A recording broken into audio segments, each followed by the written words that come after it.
একাধিক মৃত্যু মিছিল একাকার, পর পর মৃত্যু, পর পর মৃত্যু। মৃত্যুর কোনো শেষ নেই। সেই মৃত্যু মিছিল ক্রমশ চলছে। দিনের পর দিন এই মৃত্যুতে মানুষের কি কোনো স্বার্থ জড়িয়ে আছে? না, এই মৃত্যুতে মানুষের কোনো স্বার্থ নেই। জড়িয়ে আছে মানুষের কান্না আর হাহাকার। এই মৃত্যু মিছিলে শ্মশান ভরে গেল। সেই জায়গায় একটিও মানুষ নেই। এই শ্মশানে তার মৃতদেহ সৎকার করা হয়নি। এই জায়গায় যেন শ্মশানপুরী বা প্রেতপুরীতে পরিণত হয়েছে। সেই মৃতদেহগুলো একটি প্রেতে পরিণত হয়েছে। ওই গ্রামে যদি কোনো জীবিত মানুষ যায়, তাহলে ওই আত্মারা তাকে মৃত বানিয়ে দেয়। এইভাবে একটা বছর কেটে যায়।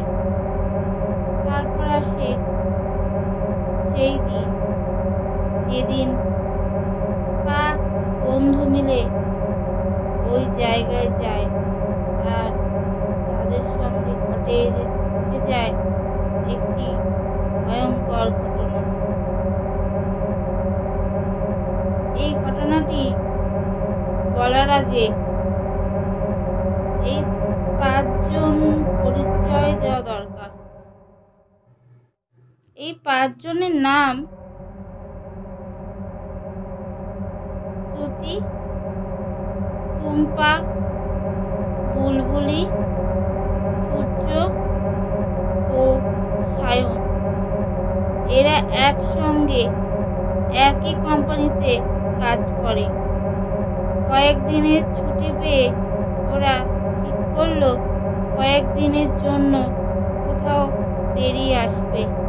কিন্তু যাবে কোথায়? অনেক ভেবেচিন্তে একটি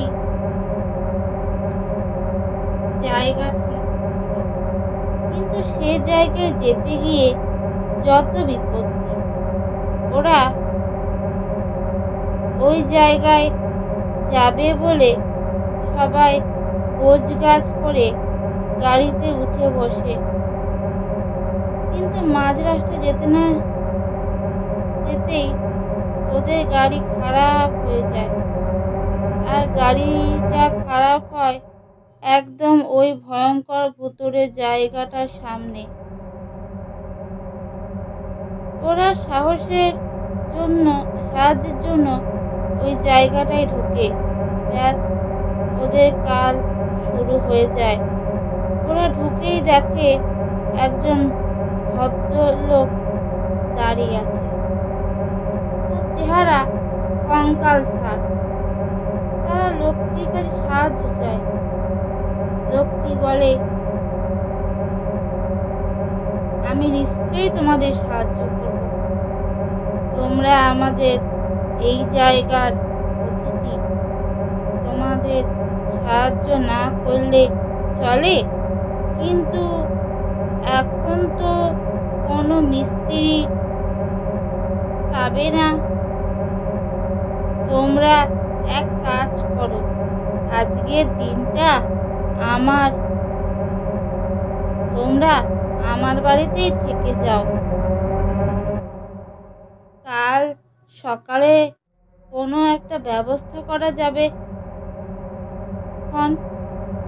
কথাটা তাদের ভালোই লাগলো। ওরা বলল, বেশ। তারপর ওরা ওই লোকটির সঙ্গে চলল। তারপর সব ভালোই চলছিল।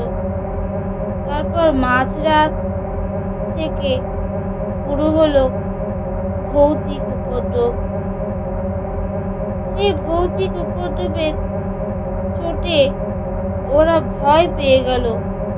স্বাভাবিক, সবাই ভয় পাবে।